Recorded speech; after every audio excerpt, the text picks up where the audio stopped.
Então, gente, hoje a gente tem um negócio muito bacana que vai rolar aqui. Espero que vocês gostem, espero que vocês fiquem aqui. Vai seguir a gente no canal lá. Hoje a gente vai descobrir o que é e o custo da legítima.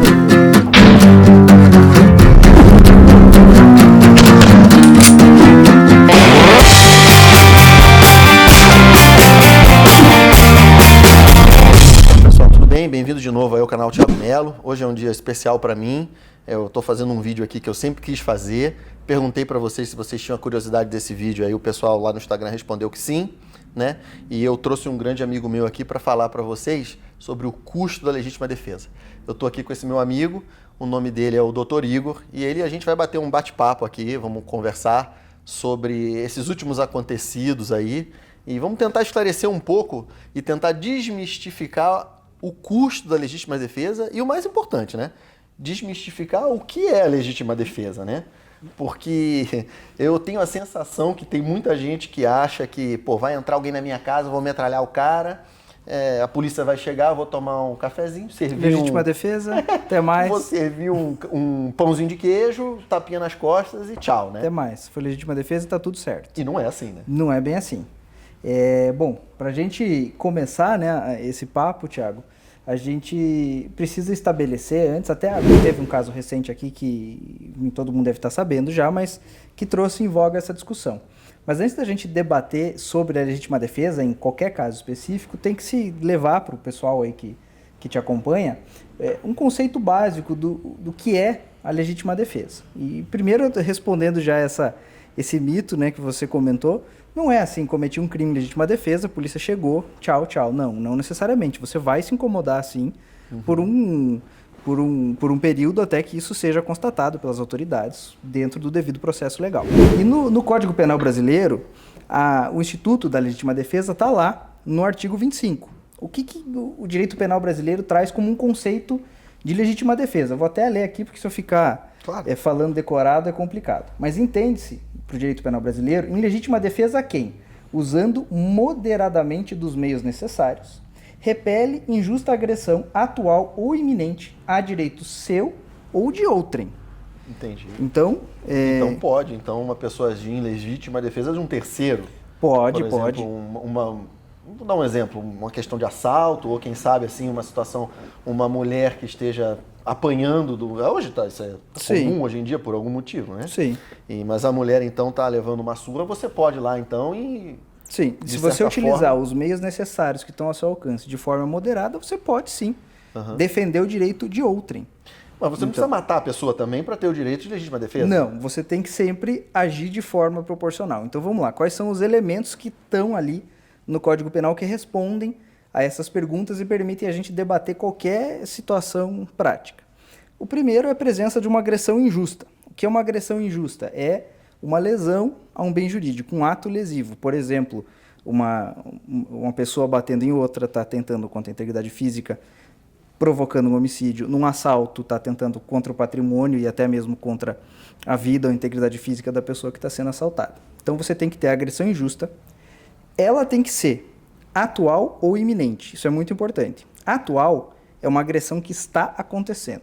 Eu estou batendo no Thiago. Isso autoriza o Thiago a me bater para se defender, ou um terceiro até interferir nessa agressão para pará-la. Ela é uma agressão atual que pode ser interrompida. Ou na iminência de. O iminência significa algo que está prestes a acontecer. Mas assim, prestes a acontecer ao ponto de que se não houver uma intervenção, ela vai se concretizar. Um cara apontando uma arma para você, um cara com uma faca andando na sua direção falando que vai te matar. Isso são exemplos de agressão iminente. Ela não começou, mas ela tá. Se você parar para ligar para a polícia, não vai dar tempo. A agressão vai acontecer, a polícia vai chegar só para ver o que aconteceu.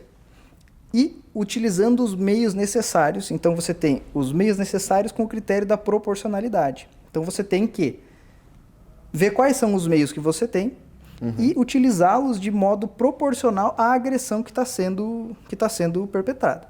Então, por exemplo, vamos lá, um cara te xinga de alguma coisa, ofendeu a sua honra, está lesando um bem jurídico seu. Você não pode sacar uma arma e dar um tiro nele. Foi totalmente desproporcional a reação. Sim. Agora, numa situação de assalto, o cara aponta a arma para você. Você tem um armamento ao seu dispor, você utiliza o seu armamento e responde tudo bem. Eu tenho uma pergunta para te fazer. Pode fazer. Essa questão do armamento é bem interessante, principalmente a legítima defesa do terceiro ou sua. Vamos supor que você tem uma arma que não seja registrada. Vamos dizer que essa arma aí você recebeu, sei lá, do seu avô, por exemplo. E no Brasil eu sei que é muito difícil essa coisa de registro de arma antiga. Parece que teve uma anistia um tempo atrás, mas há muito tempo isso não acontece de novo. Então, vamos criar essa situação. Então, vou usar eu de exemplo. Tá. Né? Então, está acontecendo ali um assalto, pode ser na minha casa, pode ser numa outra pessoa, com uma outra pessoa, numa outra casa, né? Eu não sei nem se eu posso ir numa outra casa, porque acho que isso aí é a polícia, mas eu não sei. Aí eu pego essa arma que não tem registro, então, sem registro, vou lá, utilizo essa arma para legítima defesa. Sim. Minha ou de um terceiro. Por mais que seja comprovada essa legítima defesa, ainda sobra para mim, né, acho que eu posso falar até crime de você não ter essa arma registrada. Sim. Você tem um crime remanescente dessa situação, ele remanesce. Mas o que acontece? Você está numa situação, o cara está te assaltando, está apontando uma arma para você e você só tem essa arma, digamos que é uma arma raspada, uma arma que você comprou no mercado negro. Está ali, na sua casa. É uma arma de uso permitido, mas que a posse sua está irregular. Você não pode confundir a situação de direito, que é a regularidade da arma, com a situação de fato, que é a legítima defesa. Então, na situação de fato, você vai agir em legítima defesa. Você vai sacar essa arma irregular, vai atirar, vai dar ali 2, 3 tiros, enfim, o que for necessário para cessar aquela agressão. Beleza, em relação, digamos que o cara morreu por conta dos tiros que você disparou. Em relação ao homicídio, a sua conduta ela é típica, porque ela encontra correspondência no Código Penal, ou seja, você não pode matar alguém. Porém, como esse homicídio foi praticado em legítima defesa, essa conduta não é considerada ilícita. Afasta-se a ilicitude ou antijuridicidade dela. Então, você, em relação ao homicídio, não posso dizer que você não vai responder, como a gente disse no começo. Vai ser averiguado, se constatou que foi em legítima defesa, será arquivado o caso em relação ao homicídio. Porém, em relação à posse irregular de arma, você vai remanescer esse crime, você vai responder perante as autoridades, enfim, vai resolver o que tem que resolver. Mas, em relação ao homicídio que você praticou em legítima defesa, a tendência é que ele morra após a apuração com as autoridades competentes. Não, sim, claro, vai passar por aquele estudo lá da Polícia Civil e tudo, né? Vai, talvez, eu acredito que o caminho seja... tá interessante. Então, nessa situação, né? Então, aconteceu... Sim. A arma nessa situação, vocês já sabem que vocês vão responder por essa arma irregular. Sim. Isso não tem como escapar. Aconteceu esse fato, ele vai ser investigado pela Polícia Civil ou pela autoridade competente. Vai ser apurado. Você não vai escapar desse processo, pelo menos do inquérito, você não vai escapar. Isso. Aí, vamos supor, na legítima defesa ali, no caso da legítima defesa, o delegado veio a Polícia Civil, faz todos os estudos. Eu não conheço muito bem como os caminhos, tá? Então foi uma coisa meio complicada de eu falar. Mas vamos supor, então, a polícia veio, a perícia veio na casa, estudou tudo aquilo e o delegado, então, resolveu não me processar, assim que fala? Ele não vai ao fim do inquérito, ele não vai te indiciar, exatamente. Mas isso não quer dizer que você está 100% livre, porque o Ministério Público ainda pode dar uma revisada nisso aí. Isso, o delegado vai opinar pelo seu não indiciamento. No relatório final. Entendi. O delegado se convenceu que você agiu em legítima defesa, ele fez todas as perícias de balística, reconstruiu a situação, viu que realmente o cara estava indo na sua direção, você deu os 3 tiros que foram necessários para cessar a agressão. Ele opina pelo seu não indiciamento. Manda esse inquérito relatado para o Ministério Público. O Ministério Público pode concordar com a opinião do delegado e promover o arquivamento do inquérito através de um parecer dele. Pode discordar da opinião do delegado e devolver o inquérito, por exemplo, para fazer uma diligência para apurar alguma circunstância que o Ministério Público acha relevante para ele bater o martelo em relação àquilo. Nesse caso, o delegado, então, pode abrir de novo esse caso? Sim, o Ministério Público pode descer para o delegado continuar a investigação que o delegado considerou encerrada.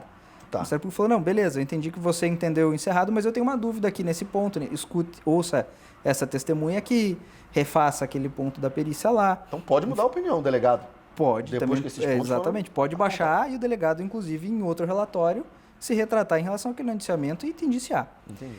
Ou o Ministério Público pode até mesmo com Então, e se o delegado falar, não, foi em legítima defesa? O Ministério Público ainda pode dizer, não pode, foi? Isso, chegou com um novo relatório ou feita essa diligência, o delegado mantendo a opinião dele pelo seu não indiciamento. Mas o promotor discorda e está vendo naquele conteúdo de provas do inquérito uma possibilidade de denunciar, vai falar que você, por exemplo, se excedeu na legítima defesa. Vai falar, não, o Thiago deu 10 tiros, então ele se excedeu e ele vai responder por esse homicídio que foi praticado no excesso de legítima defesa. Então, embora você, delegado, com todo respeito, ache que ele agiu em legítima defesa, eu, Ministério Público, entendo e vou denunciar. Eu sou o titular da ação penal, sou eu quem vai oferecer uma denúncia. Eu vou oferecer a denúncia contra o Thiago, para ele se defender desses fatos, enfim, vai passar pelo devido processo legal, pode ser absolvido ou não, pode ser que o juiz verifique isso no primeiro momento da ação penal, já na resposta verifique, não, foi uma legítima defesa e já rejeite sumariamente a denúncia e acabe o processo, ou pode ser que o juiz naquele momento fale, não, precisamos realmente dar uma olhada com mais cuidado, vamos ouvir as testemunhas, instruir esse processo e ao final em sentença você ser absolvido. Ou até mesmo ser pronunciado numa sentença e de repente um advogado entrar com recurso interdistrito contra essa pronúncia e isso ser revisto no tribunal, por exemplo. Até trouxe um caso aqui, depois a gente dá uma olhadinha, que chegou a esse ponto e foi reconhecido pelo Tribunal de Justiça do Estado do Paraná e arquivou-se o caso, mas a pessoa que agiu em legítima defesa passou então por inquérito policial e uma ação penal, ali até uma sentença de pronúncia. Ele chegou a ser pronunciado. Se esse recurso, por exemplo, fosse rejeitado, ele seria submetido a um julgamento pelo tribunal do júri, por uma tentativa de homicídio. Entendi. Então deixa eu te fazer uma pergunta aqui. Veja bem, vamos uns nomes aqui. O Pedrinho e Marquinho. Tá. Pedrinho não gosta de Marquinho. Mas Marquinho disse que vai matar o Flávio. Né? Então o outro pode ir em casa, se armar, ir na casa lá do fulano, matar o fulano e dizer, não, agir em legítima defesa do outro, porque esse aqui disse que ia matar. Existe esse tipo de coisa? Não, aí o que aconteceu? Você perdeu o requisito da atualidade ou da iminência. Essa ação do agente que matou o outro não está abarcada pela legítima defesa. Mas a gente pode pegar esse teu exemplo, que é bem interessante, e levar ele a uma situação um pouco mais absurda ainda. O Pedrinho, quem que matou quem? O Pedrinho. Eu já me perdi. Enfim, mas o Pedrinho queria matar alguém. O Marquinho não gostava dele e sabia que ele ia matar um terceiro, vamos chamar ele de Caio. O Pedrinho passa... Me perdi também. Mas não, tá bom. É muito Marquinho e Pedrinho. Um deles começa o que queria... Vamos começar de novo, então. Tem lá o A e o B. Beleza. Sim. Aí fica mais fácil. O A quer matar C. E o B é desafeto de A também. B, sabendo que A vai eventualmente matar o C, começa a seguir ele, armado. Vou esperar uma hora, esse cara vai pegar o C, o A vai pegar o C, e eu vou agir em legítima defesa do C e vou aproveitar, vou matar o meu desafeto. Vou resolver, exato. E ele faz isso. Ele chega no momento em que o A está apontando a arma para o C e dá um tiro pelas costas no A, ou dá um tiro de frente mesmo e executa o A, que era desafeto dele. Aí a gente tem um requisito subjetivo também, que afasta a legítima defesa, porque aí o ânimo do B, que deu o tiro no A e acabou, por tabela, defendendo o C, não era de defesa, não era um ânimos defendendi que a gente fala. Ele premeditou de alguma forma. Ele premeditou, houve uma premeditação, então ele praticou sim um homicídio.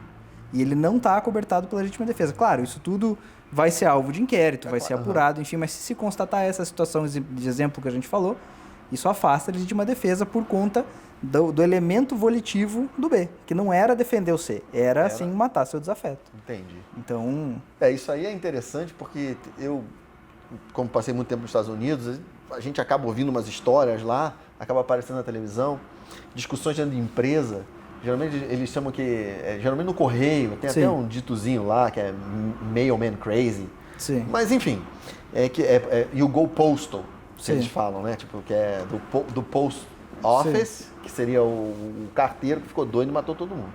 Por exemplo, assim, um outro caso que eu acho que é mais ou menos o que você está falando, duas pessoas que trabalham numa empresa, se um fala, meu irmão, eu vou te matar. Esse outro, que foi ameaçado, ele vai até a casa dele, pega uma arma, volta e mata esse que disse. Também é pepino, não pode. Não pode, também ele deixou de perder a atualidade e a iminência, e ele está agindo desproporcionalmente, e ele tinha outros meios para evitar isso. O cara que ameaçou, ele não está ainda, não iniciou ainda uma execução de um crime de homicídio, ele ainda está no delito de ameaça. E o delito de ameaça não gerou nenhum risco para ele naquele momento. Ele poderia, por exemplo, ter ido para uma autoridade e relatar. Ele teria conseguido repelir aquele injusto que estava sendo prometido, que já é a promessa desse injusto já é uma violação a um bem jurídico, então ele poderia ter, pelos meios legais, afastado aquilo. E não necessariamente tomado uma conduta desproporcional como essa de ir buscar a sua arma, sei lá, o cara é um CAC, vai no acervo dele lá, busca uma arma, volta e dá um tiro no cara só porque ameaçou. Então, já que você trouxe essa questão do CAC, tem muita gente aí que acaba seguindo o canal, tudo, né? E que são CAC. Sim. E tem essa história, o próprio CAC, eu tenho uns amigos que chamam de porte abacaxi. Sim. Mais ou menos o que aconteceu nesse caso que a gente comentou. Sim, que foi aqui em Curitiba, do pessoal do Rolex. Pessoal do Rolex. Né? Que a pessoa, então, tem essa permissão, né? Ou autorização, ser direito, Sim. de ir de ponto A a ponto B, que seria da casa, onde ele mantém o acervo no endereço 1 ou endereço 2. Sim. Sair dali e ir até o stand de tiro, né? Praticar lá o tiro, fazer o seu treino e tal, ou voltar para casa. Sim. Só que não é muito claro, né? Eu, pelo menos, não acho muito claro. Eu também acho que... Eu não sei nem para quem perguntar. Sim. Né? Mas, por exemplo, vou levar minha namorada a atirar porque ela também gosta. Então ela tá aqui em casa. Então eu vou no stand de tiro e pergunto. Aí a gente atira, faz um treino, né? A gente resolve, então, ir embora. Eu posso passar no restaurante e jantar antes de ir para casa? Ou será que essa parada no restaurante já não é mais ponto A, ponto B? Na minha interpretação, eu, Thiago, acho que não é. Se lá diz da casa para o stand, do stand para casa, esse é o caminho. Sim. Se você parar no meio, na minha opinião, não podia ter parado. Sim. A partir daí você já está portando uma arma fora das permissões, já está com porte... Pode-se entender que você está com porte ilegal de arma. Isso que volta àquela situação. Sim. Você vai se defender, Sim. vai, digamos que então, depois da legítima pizza, defesa. Isso. Depois da pizza, você tá com o teu Rolex ali, um cara para no sinaleiro e vai te assaltar. Se você tem a arma ali, ela é um meio que está à sua disposição e que pode repelir aquele injusto que está acontecendo. Você sacou essa arma, deu o tiro ali no cara para repelir o injusto. É a mesma situação que a gente conversou antes. Cara, você agiu em legítima defesa, usou o meio necessário, se não atirou em excesso. Atirar em excesso também é muito subjetivo, a gente já pode conversar sobre isso também. Se o cara dá mais de X tiros. Exatamente, tudo isso depende da situação e caso concreto. Mas se não se exceder, se for proporcional, utilizando a arma para repelir a agressão, você vai praticar um homicídio que vai estar acobertado pela legítima defesa, você vai agir em legítima defesa e está tudo bem. Mas você corre o risco de responder pelo porte ilegal de arma, porque você não vai conseguir comprovar que você saiu de casa, foi no stand e está lá 3 horas depois na rua ainda com a arma. Então pode ser constatada uma irregularidade no seu porte da arma naquele momento. No porte abacaxi. No porte abacaxi, exatamente. Entendi. Então você agiu no caso da legítima defesa, você agiu de forma correta. Mas por estar com essa arma num restaurante, isso. No porte abacaxi não fala isso, você vai ter que responder. É uma situação nebulosa, né? Gray, né? Cinza que eles falam. Exatamente, uma situação cinzenta em que você não sabe se você pode ir para casa ou não, você pode fazer alguma parada no meio do caminho. Mas isso tudo vai ser apurado num processo destinado a apurar a questão do porte da arma, se ele era regular ou irregular. Mas você acha que 100% das vezes vai acontecer você acha que essa pessoa vai ser processada pelo Estado? Uma opinião pessoal, assim. Olha, é difícil dizer cravar 100%, mas pelo menos eu acredito que, com os delegados capacitados que a gente tem aí, Brasil afora, vendo uma circunstância dessa, ele vai apurar para entender como é que aquela arma estava ali. Entendi. Por que você tinha aquela arma à sua disposição? E se ele constatar, qualquer delegado constatou que está tudo certo, que realmente ele estava indo e vindo do stand, enfim, a tendência é que ele, beleza, legítima defesa, e também o porte era regular, então está tudo certo. Mas se constatar que esse porte estava com alguma irregularidade, por algum descumprimento dessa regulamentação, você pode ter um problema. Vamos falar também da consequência desse problema. O que é... Beleza, tranquilo, matei o cara e a arma está irregular. O que eu vou responder em razão disso? Você vai responder aqueles crimes da lei, acho que é 10.826. Eu tô falando de cabeça, pessoal, me perdoem se eu errei o número da lei, mas vocês vão saber qual é. Que tem lá os crimes de porte e posse irregular de arma, tanto de uso restrito quanto de uso permitido. Então, digamos que você está com uma arma de uso permitido porém que o porte não é permitido, você não pode estar circulando com ela, você pode ter ela em casa. Ah, aquela história da posse. Você Isso, pode ter a posse você pode ter a posse você... dela, mas você não pode estar com ela Entendi. rodando por aí. O crime que vai remanescer, caso você tenha que agir em legítima defesa nessa situação, vai ser o de porte irregular de arma de uso permitido. Salvo engano, o artigo 12 ou 14 da Lei 10.826. Você vai responder esse crime... É crime. É crime. Ele tem aqui, vamos ver, acho que eu tenho... Não é aquelas coisas, não, é só um processo administrativo. Não, é crime. Não é crime. Você vai responder. Porém, o apenamento dessa, se for uma arma de uso permitido, tá? Ele se enquadra numa hipótese de possibilidade de acordo com o Ministério Público, se você for réu primário, não tiver antecedentes, se o promotor também entender que é suficiente para a reprovação daquela situação do teu porte, você pode fazer um acordo de não persecução penal com o Ministério Público ao final do inquérito. O que esse acordo de não persecução penal significa?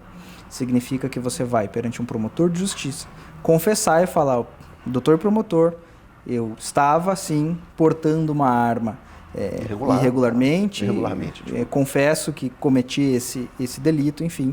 O promotor vai analisar as circunstâncias concretas do caso, vai pegar essa pena e vai fazer uma proposta para que você não seja processado e não perca os teus bons antecedentes, mas cumpra algo próximo da pena. Vai pegar ali o apenamento mínimo do delito e vai fazer uma proposta de prestação de serviço comunitário, reduzindo essa pena. E às vezes tem dinheiro também, que você tem que pagar uma multa, ele né? tem vários requisitos que ele pode pedir ali. A lei tem ali que esses requisitos podem ser aplicados cumulativamente ou alternativamente.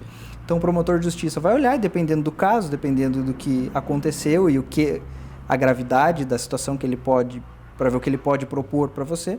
Então ele pode, por exemplo, propor que você cumpra a pena mínima do delito diminuída de 1 a 2/3 em serviço comunitário, pode te aplicar uma prestação pecuniária, pode pedir que você entregue voluntariamente aquele bem que foi utilizado para a prática do crime, ou seja, que você perca a arma.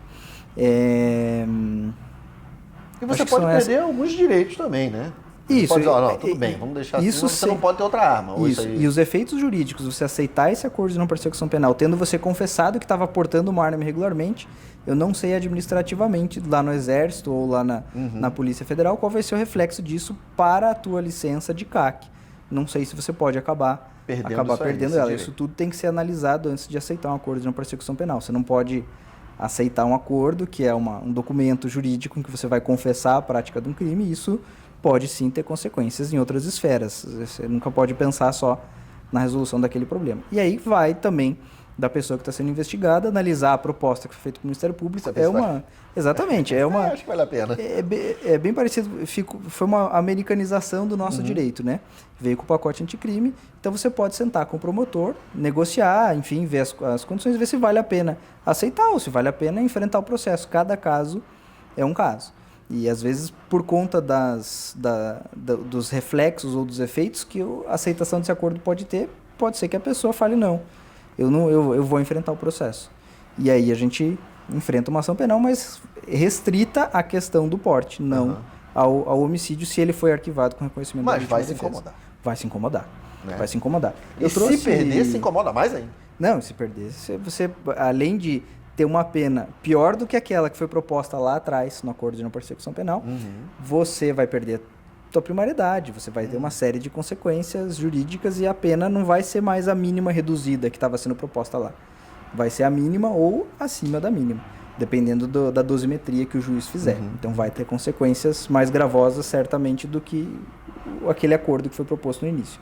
E a gente tem uma situação hoje peculiar no direito brasileiro, que está sendo alvo de debates no Supremo, enfim, mas no momento que a gente está gravando esse vídeo, entende-se que o acordo de não persecução penal, ele vai ser oferecido antes do oferecimento de denúncia, e se você não aceitar e for oferecida a denúncia e startou uma ação penal, iniciou uma ação penal, passou o momento. Já era. Você já não pode voltar atrás. Agora eu quero. Putz, ouvi uma testemunha e deu ruim, foi ruim o depoimento dela para mim, agora eu quero... Ô, doutor, vamos fazer aquele acordo? Negativo. Esse é o posicionamento dos tribunais majoritários hoje. Mas isso antigamente não era assim? Antigamente a gente não tinha essa modalidade de acordo e a gente teve um período de transição, né? Em que entrou em vigência a lei e aí você tinha, por exemplo, um cara que está respondendo uma ação penal e acabou de ser recebida a denúncia dele. E aí, como é que fica para ele? No meu entendimento pessoal, isso é uma lei que é benéfica para ele e poderia sim ser aplicada para ele sem problema nenhum, porque estava naquele período de transição da lei. Mas hoje o entendimento dos tribunais é de que não pode, se no momento que você entrou em vigência a lei, você estava com uma ação penal em andamento, você não pode. Não pode mais. Está superado o momento passou, processual.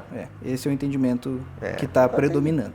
Uma brincadeira, né? É brincadeira. Não é tipo, não, vou comprar uma arma, botar na cintura, tomar uma cerveja e sair dando tiro no meio da rua. Vai se ferrar, né? Vai se ferrar. Eu trouxe aqui até um julgado do TJ Paraná, que tem uma situação que é bem bacana pelas peculiaridades dela. Eu vou contar a história, não vou identificar quem é. Enfim, um julgado até relativamente antigo, de relatoria do desembargador Antônio Loyola Vieira, que era na época presidente e relator do caso da primeira Câmara Criminal aqui do TJ Paraná. E a situação basicamente foi no interior do Paraná. Existiam 2 vizinhos que tinham uma animosidade. Especialmente porque um deles, vamos chamar de A e B para a gente não se perder com o Pedrinho e o Marquinho, o A provocava o B muito e não gostava, eles tinham um desafeto, volta e meia brigavam e principalmente o A quando bebia ficava violento, agressivo e jogava pedra no telhado do B, xingava o B, tentava bater e ir para as vias de fatos com o B, enfim. E esse desafeto foi se agravando com o passar do tempo. Ao ponto de uma certa situação, o A tentar agredir o B se defendeu naquela vez, mas sem grandes consequências. Foi para casa e falou, cansei, vou comprar uma arma para me defender desse cara, não aguento mais, eu não posso... limite, não sei o que vai acontecer. Exatamente, saio na rua aqui, às vezes no domingo o cara vem me perseguir de facão. Então ele foi e comprou uma arma, só que ele não tinha, você sabe como é difícil hoje em dia você conseguir comprar regularmente uma arma. Hoje em dia tem algumas facilidades, enfim, mas na época do caso aqui não era tão simples assim. E ele foi e comprou um armamento qualquer no mercado negro, digamos assim. Ele conseguiu uma arma para se defender e deixou em casa. E eis que certo dia o vizinho A estava embriagado, passou a mão no facão e gritou a plenos pulmões para os vizinhos ouvirem. De hoje não passa. Eu vou lá, de hoje o B não passa. Hoje eu vou lá e vou matar esse cabra. E saiu com o facão empunhado, chegou no portão de B e começou a entrar. Diz que o B sacou a sua arma e falou, você já tentou me atacar da outra vez, então se você der mais um passo, eu vou atirar em você. E o A insistiu. Entrou e deu um passo em direção a B, empunhando um facão. B disparou 3 tiros. Errou o primeiro. Era distância da porta para o portão. Entendi. Devia dar uns 15 metros. Então não era tão próximo. Mas ele disparou. Deu lá 3 tiros. Um ele errou, um pegou na perna e o terceiro pegou no pescoço do A. O que o tribunal entendeu? Então, veja, quando você se pergunta, vou me incomodar ou não? A meu ver, era claro desde o princípio que o cara estava agindo para se defender. Ele, inclusive, comprou a arma com essa finalidade e não tirou de casa. Deixou ali porque ele sabia que o cara ia incomodar ele em casa. Esse cara respondeu ao inquérito. Esse inquérito foi concluído. Eu não tenho informações de se o delegado opinou ou não pelo arquivamento, mas o fato é que o Ministério Público ofereceu uma denúncia. Ele foi submetido a uma ação penal. Ao final da ação penal, ele foi pronunciado. E dessa sentença de pronúncia, o defensor dele, o advogado, entrou com um recurso em sentido estrito. Essa situação foi analisada pelo tribunal e o tribunal veio e concluiu o seguinte aqui, que a despeito das conclusões do Ministério Público e do juiz de primeiro grau, que pronunciou ele para ele ser julgado no tribunal do júri, o caso é de legítima defesa.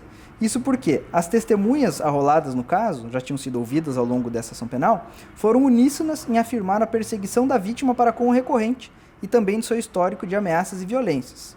Além disso, o número de 2 ou 3 disparos desferidos contra a vítima e a sede das lesões também não bastam para rejeitar-se a tese defensiva, porquanto o estado emocional do recorrente pelas ameaças anteriores e a ação da vítima de ir ao seu encontro com um facão na mão, dizendo que de hoje ela não passaria, torna admissível que pudesse lhe faltar a medida precisa acerca da extensão a ser dada à repulsa. Ou seja, vamos traduzir isso para uma linguagem mais simples. O cara tá indo lá com o facão sempre. O cara tá na situação de desespero, achando que ele vai ser atacado de facão. Você não pode exigir desse cara que ele tenha uma medida e fale, não, vou dar um tiro. Dei um tiro e vou ver se ele vai... Tem muito essa história agora que eu andei vendo, quando eu tava fora, que eu andei vendo, que era a história do tiro de advertência. Sim, deu um tiro de advertência e foi ver... Às vezes, essa história desse tiro aí, vai acabar até depondo contra você. Exatamente. Você, né? E cada caso é um caso. E nesse caso aqui, e o tribunal continua falando aqui, olha, o perigo a ser repelido é de maior gravidade, perturbando o equilíbrio emocional de quem o sofre. Então não se pode exigir que o agente atenha-se estritamente aos meios necessários, justificando-se até algum excesso pela ação instintiva de quem está a defender a própria vida.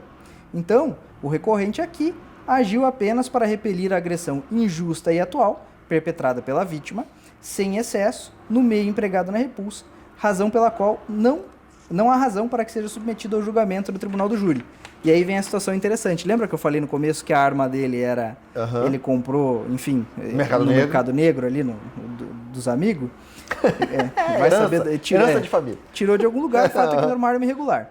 Quanto ao crime conexo, ou seja, o porte ilegal de arma de fogo imposto ao recorrente, como a absolvição sumária exclui a competência do júri para os crimes conexos, este será remetido ao juízo comum competente. Então, assim, foi reconhecida a legítima defesa, ele não respondeu no caso por uma tentativa de homicídio, porque o A não morreu, mas ele se incomodou bastante, teve que contratar advogado, enfrentar inquérito, enfrentar ação penal, e continuou enfrentando ação penal mesmo depois do reconhecimento da legítima defesa, aqui em razão da arma dele estar irregular. Pô, cara, mas então essa coisa de quantidade de tiro, que é aquilo que a gente falou no começo, né? De você responder uma força com uma força mais ou menos igual. É muito não é subjetivo. Por exemplo, esse caso de Curitiba que aconteceu, o roubo do relógio. Sim. Será que vai ter gente que vai dizer que 6 tiros foi demais? Ou 7? Eu não sei quantos tiros o cara deu, mas vamos supor que ele deu 10 tiros no cara. Eu não sei. E aqui, gente, a gente está falando com base no que a gente viu na notícia, né? Não tivemos acesso ao processo, aos detalhes do caso. Mas da foto ali que foi veiculada no jornal, pelo menos me parece que na janela tinham várias perfurações. Então foi mais que um tiro. Só que aí eu te pergunto, você é atirador, você numa situação dessa, um cara para do lado do seu carro, com a sua, acho que pelo que eu entendi a esposa estava dirigindo. Eu acho que a esposa estava dirigindo, também não tenho 100% de certeza, não sabemos, mas eu acho que ela mas tava enfim, dirigindo. o cara para do lado, aponta uma arma para vocês e dá voz de assalto, você tá armado. Naquela situação, você vai dar um tiro para ver o que acontece e ver se o cara responde o tiro de volta? Ou você, naquela situação, no calor do momento, dá tiro até o cara, pelo menos, esboçar que cessou a agressão? Nesse caso, assim como em todos os outros, vai ter que se ver se foi proporcional a atuação dele conforme aquele momento. Então, vamos usar essa situação que eu não sei se isso aconteceu, mas ele deu uns tiros no cara lá. Sim. Vamos botar, sei lá, 10. Sim. Ele desce do carro, a mulher fica deitada dentro do carro, ele desce, dá a volta. Sim. Se o cidadão ainda está se mexendo ali, né, esboça alguma reação, ele, na minha opinião, pela própria segurança, acho que ele deve dar os outros 15 que ele tem lá. Sim. Né? Desde que o caboclo se mexa lá. Sim. Mas vamos supor que o cara a arma já está caída lá do outro lado. Sim. Ele, em teoria, né, você já consegue ver que o cara está desarmado. Sim. Ele, naquele calor lá, porque eu nunca passei por uma situação assim, né? Enfim, o cara resolve dar um tiro, então, vou dar mais um para garantir. Aí entramos naquela situação do meio necessário e da proporcionalidade. Se, quando ele desceu do carro para ver se tinha acontecido, o cara ainda está com a arma em punho apontando para ele, a agressão injusta não cessou. Claro. Ainda está acontecendo. Então ele pode sim dar mais um disparo, enfim, adotar ainda dos meios necessários proporcionalmente para cessar a agressão. Agora, se ele desce do carro, o cara tá ali estribuchado, já não tá mais chamando a mãe, a arma já tá caída lá longe, e ele dá mais 2 tiros pra terminar, aí ele se excedeu. Aí vira o quê? Execução? Aí vira um homicídio. Aí vira um homicídio. Aí cometeu um homicídio, se excedeu na legítima defesa e esse excesso configurou um homicídio. Isso acontece dentro da casa também, por exemplo? Se um ladrão entra dentro da sua casa, você acorda assustado à noite, não sabe de jeito que está acontecendo, acaba matando essa pessoa. Mas vamos supor, então, que você deu um tiro nas costas dessa pessoa e essa pessoa está desarmada. O que ele tinha na mão ali naquele momento era um telefone celular, sei lá. Olha, vai muito... Como eu disse para você, a legítima defesa é um negócio tão primitivo e tão excepcional que você avalia sempre caso a caso. Então, vamos lá, o ladrão entrou na sua casa, você escutou o barulho. Tá na penumbra da noite. Você não tem como acender a luz e falar: oi, tudo bem? Tô armado. Vem tomar uma Coca-Cola? Exatamente. Quem é você? Caiu a bola aqui do seu filho ou você tá... Enfim, dependendo da situação, se você comprovar que havia uma agressão injusta, se comprovar, né, que havia uma agressão injusta, ou pelo menos que naquelas circunstâncias você acreditou que estava acontecendo uma agressão injusta, que seu único meio de defesa era se utilizar do seu armamento, pode ser reconhecida a legítima defesa. Agora, se você chegou, visualizou o bandido ali, o cara tá tranquilo, mas você por falar, vai entrar na minha casa, então tá, e aí passa o cara quando ele já tava... Você sabe que tem um monte de gente que reza pra isso acontecer. Né? Exatamente, reza pelo pra amor isso de Deus, acontecer. deixa o ladrão entrar aqui. Exatamente. Aí você entra na situação da vontade da pessoa e no dolo dele. Ele agiu pra se defender ou ele agiu porque ele tava com vontade de matar aquele cara, porque bandido bom é bandido morto, enfim, e tava esperando aquilo acontecer justamente para resolver o problema. Exatamente. Mas são situações que vão ser avaliadas por Polícia Civil, Ministério Público, com acompanhamento do advogado, caso a caso. Lá nos Estados Unidos tem uma lei lá que você não pode atirar para dentro da sua casa. Tá. Você pode atirar de dentro para fora, mas de fora para dentro você não pode atirar. Existe lá, tipo, se seu filho, sua esposa tá dentro de casa, sim, você pode impedir então que essa pessoa invada a sua propriedade para fazer um mal de quem está lá dentro, né? Mas vamos supor, não tem ninguém na casa, você passa, sim, vê o cara abrindo a tua garagem, saindo, né? É difícil.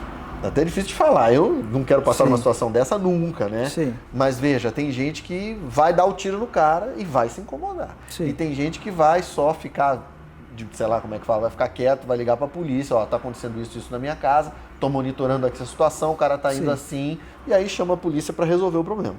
Né? Porque eu acho que, independente de qualquer coisa, a polícia tá aí para esse tipo de coisa também. Como você disse no começo, eu não acredito que a polícia consiga estar em todos os lugares, todos os momentos. Não existe. Sim, né? Em lugar nenhum isso existe. Nem nos Estados Unidos. Sim. Então, eu acho que deveria existir, então, o direito à legítima defesa com um porte de arma, porque você pode se defender com essa arma, você também pode se defender com uma faca, que você não precisa nada, dentro da sua casa. O problema vai ser o mesmo, né?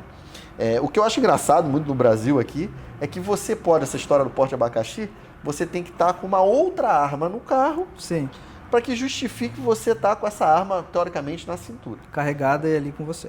Situação de pronto emprego. Uhum. Mas olha que doideira no Brasil. Você pode andar armado para defender uma arma que está no porta-mala. Sim. Mas você não pode andar armado para defender a sua vida numa situação do dia a dia que pode acontecer. O direito está valorando mais o arsenal de armas do que a vida do CAC, por exemplo. Exatamente. Ou do cidadão em si. É uma situação sui generis, que a gente fala, uma situação estranha, pode parecer esdrúxula, mas a finalidade do porte abacaxi do CAC é justamente proteger o acervo, porque há um interesse, eu estou falando aqui do entendimento que eu consigo extrair disso, tá? Mas há um interesse do Estado em que esse acervo não saia por aí, caia na mão, vai saber quantas armas tem ali, então... você como CAC com essa arma que está aqui não está protegendo só a sua vida, mas também protegendo a sociedade desse acervo cair em mãos erradas. Entendi. Acredito que seja isso, mas concordo com você que é um pouco estranho você poder utilizar a arma para defender arsenal de outras armas, mas não poder utilizar para defender a sua vida. Se não tiver arma ali atrás, você não poderia estar armado. Então, Igor, deixa eu te fazer uma pergunta aqui, porque eu vi um vídeo muito interessante de um youtuber, mas um cara gringo. Ele estava falando, cara, sobre o custo da legítima defesa. Eu não consigo lembrar direito, mas eu vou procurar, vou botar o link aqui, porque se você fala inglês é bem bacana, mas acho que dá até para botar o tradutor, eu acho. Vale a pena. Mas é uma realidade muito diferente da brasileira. Que ele fala lá que você precisa ter, assim, não é só os $500, né, que no caso seriam uns R$6.000, da arma. Sim. Como a gente estava conversando, tem tudo isso, né? Fica para trás a arma, pode ser que o Ministério Público peça para o delegado mude de opinião, pode ser que o delegado não mude de opinião, mas o Ministério Público resolva, do mesmo jeito, abrir esse inquérito, né? Tipo, fazer essa denúncia, não? Acho que né? Então, esse cara nos Estados Unidos, ele diz o seguinte, qual é o custo disso? Eu vou falar nos Estados Unidos, aqui eu sou completamente perdido, não sei nem se a gente pode falar dessas coisas de honorário, porque você sabe, você pode comprar uma calça jeans ali na Feira Hippie, como você pode comprar uma calça jeans Boateng, entendeu? Sim, né? Sempre tem quem faz mais barato, né? Exato. Né? Mas então, ele explica lá o seguinte, que uma arma custa $500, uma Glock, vamos colocar, custa $500, e que você precisa de 500 vezes o valor dessa arma para se defender de uma possível problema que você tenha a ter. Por exemplo, não foi legítima defesa. Sim. Não foi? Não. Então, como que não foi? Não foi. Você vai ter que arrumar um advogado E às vezes isso aí pode ficar até muito mais caro, porque pode chegar uma hora lá, ele explicou para mim, né? Ele explica no vídeo, né? Que você contrata um advogado para te acompanhar nessa fase, eu não sei direito, você pode me ajudar? Acho que seria o equivalente ao inquérito, uma fase inquisitorial. Exato, no inquérito, né? Então isso tem um custo X. Sim. Daqui para frente, do final desse inquérito para frente, se você for para um júri, sim, o negócio vira 10x, que é muito mais complexo. Só que lá você pode pedir justiça gratuita, tem Sim. lá o pessoal, não sei como funciona muito bem isso no Brasil, não sou advogado, sou completamente perdido aqui. Uhum. Mas ele chegou nesse vídeo a dizer que tem casos lá das pessoas que tiveram que refinanciar a casa para poder pagar todas essas custas. Sim. Né? Ele não diz no final se essa pessoa foi condenada ou foi absolvida, ele não chega a dizer isso. Mas é que eu acho que fica muito na cabeça da rapaziada aqui do Brasil, do pessoal que joga videogame, Sim. que foi aquilo que eu comentei, pô, matei o cara, vou tomar Coca-Cola, comer um pão de queijo com polícia e acabou. Sim. E qual seria esse custo no Brasil? Assim? Eu sei que tem 500 mil tipos de advogados, Sim. né? Mas vamos partir do princípio de uma defesa de qualidade. Sim. Não que o Ministério Público, não seria Ministério Público, mas a defesa gratuita... Isso, a Defensoria Pública ou não tem a um qualidade. defensor dativo. Mas os caras, pô, você pega um professor da rede, os caras têm uma porrada de coisa, não é um só. Sim. Né? Então... aqui no Brasil é similar a isso que você narrou, que o rapaz contou no vídeo dele lá nos Estados Unidos. Aqui você pode optar por se você não tiver condições de bancar com a sua defesa, o Estado vai arcar com isso. Pode ser por meio de defensoria pública, pode ser por meio de nomeação de defensores dativos. Tá? Se for nomeado um defensor dativo no seu caso, ele vai ser remunerado algo próximo da tabela que a ordem faz um trabalho muito importante nisso para trazer uma quantificação do quanto seria justo pela remuneração do advogado. Então, uma remuneração que eu traria como mínima aqui, seguindo a tabela da OAB Paraná, para a gente quantificar isso em custo, seria ali, para um acompanhamento de inquérito policial, coloca-se, né, nessa tabela o valor de R$ 2.600 para acompanhar o inquérito. E para a defesa em plenário, a defesa em processo de competência tribunal do júri, até a pronúncia, que é aquela primeira etapa que a gente comentou mais cedo no vídeo, custaria R$ 4.000. Defesa em plenário do júri e recurso perante o tribunal mais R$ 6.000. Então a gente já está falando já de inquérito até o júri, deu aqui uns R$ 12.000. Então esse seria o custo, de acordo com a tabela da ordem, mínimo para isso se você seguir por uma justiça gratuita. Agora, entrando, é difícil para mim até falar e a gente tem uma vedação perante a ordem para falar de honorários, enfim, mas para você ter uma defesa de qualidade, o custo vai girar em torno do que o rapaz trouxe aí no vídeo, vai ser um custo elevadíssimo. R$ 300 mil o cara gasta. Depende muito da defesa, do que você for fazer dentro de um plenário do júri, enfim, mas com certeza não vai ser algo barato. E nos Estados Unidos tem uma curiosidade, né? Lá tem esse acordo de não persecução penal que a gente falou aqui. Lá eles têm isso já muito mais enraizado no processo.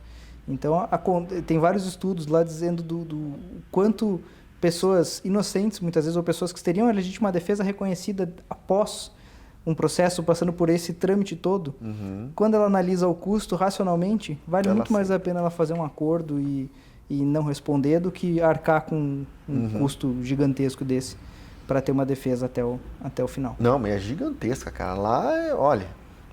E lá funciona com esquema de pontos. Sim. Uma vez eu estava conversando com o pessoal no stand de tiro, né? E eu estava contando como que funciona lá. É pontuação. Então, você estava com uma arma, são X pontos. A arma estava carregada, são mais X pontos. Tinha uma bala na agulha, mais X pontos. E quando você soma lá tantos pontos, isso aí começa a colocar vocês... Não, a pena mínima 10, 12, vida na cadeia. Com esses negócios de... Então, Sim, é ruim lá. Sim. Não que aqui seja bom, né? São sistemas jurídicos diferentes, com sistemas de processamento diferentes. Mas, falando em uma defesa de qualidade, em buscar uma banca de advocacia para defender você dentro de uma situação dessa, com certeza o custo não vai ser baixo e vai ser uma incomodação grande, como eu disse lá. Você vai ter desde o inquérito até uma defesa em um processo, uma ação penal que tem como objetivo a pronúncia ou a impronúncia, eventualmente um recurso no tribunal ou eventualmente a submissão a um plenário do júri. Então, você pode ter custos aí que são inestimáveis. É caríssimo, mas se você tiver que realmente usar a sua arma, né? Usa. Sim. Mas... a gente, assim, a meu ver, né? Se você tiver como sair daquela situação e for uma situação patrimonial, enfim, puder não se expor ao risco, mas tem situações em que você não tem como escapar. Você tá ali, chega um cara armado, enfim, você tem uma arma à sua disposição e você é treinado para isso, sabe como se defender. Usou, a gente vai ter que, enfim, vai ter o trabalho, mas saiba que você não está livre dessa incomodação toda, porque é o processo e isso vai acontecer. E eu acredito que mesmo se você tiver só essa fase da incomodação, se você não... Vamos supor, se o delegado, se o Ministério Público, se todo mundo concordar que realmente... Mesmo assim, você vai ter uma dor de cabeça, não vai ter. Você vai passar muito tempo discutindo isso em esfera de inquérito, em esfera processual, enfim. Vai ser algo que vai lhe dar alguns anos de cabelos brancos, enfim. Então, podendo evitar, podendo solucionar a situação de outro jeito, acionando a polícia, fazendo, enfim, com certeza vai ser menos perigoso e mais barato. Não, esse papo aqui, se a gente for, vai durar para sempre, né? Sim. Então eu queria agradecer vocês aí, né, de novo aqui por assistir o canal. Se vocês tiverem mais alguma dúvida, você pode perguntar aqui embaixo aqui pra gente, que eu vou passar pro Dr. Igor e aí ele vai ajudar a gente a responder, né? Eu vou deixar ele bem à vontade, se ele quiser deixar também o contato, alguma coisa, a gente põe aqui embaixo. Isso. Tá bom? Muito obrigado, vou passar a palavra para você. Valeu, gente. Obrigado pela paciência. Enfim, espero ter esclarecido o máximo de dúvidas. Se quiserem, meu arroba vai ficar ali, arroba e o arroba do nosso escritório também, temos uma equipe sensacional ali, arroba Benedão Advogados. No nosso site você encontra todos os nossos contatos, telefone pessoal, que advogado criminalista é 24 horas, então precisando, os contatos estão lá à disposição e estão abertos aí para o pessoal que acompanha o canal para esclarecer qualquer dúvida, seja por direct no Instagram, seja por ligação, WhatsApp, enfim, é só procurar contato que a gente responde. Então é isso aí, gente. Muito obrigado por assistir aí o canal Thiago Melo. Nesse vídeo que não é uma review de arma, não são dicas de armamento, mas eu acho que é muito interessante, né, tendo em vista o que a gente está passando no Brasil hoje, né? Então, de novo, muito obrigado ao Dorigo, muito obrigado a vocês.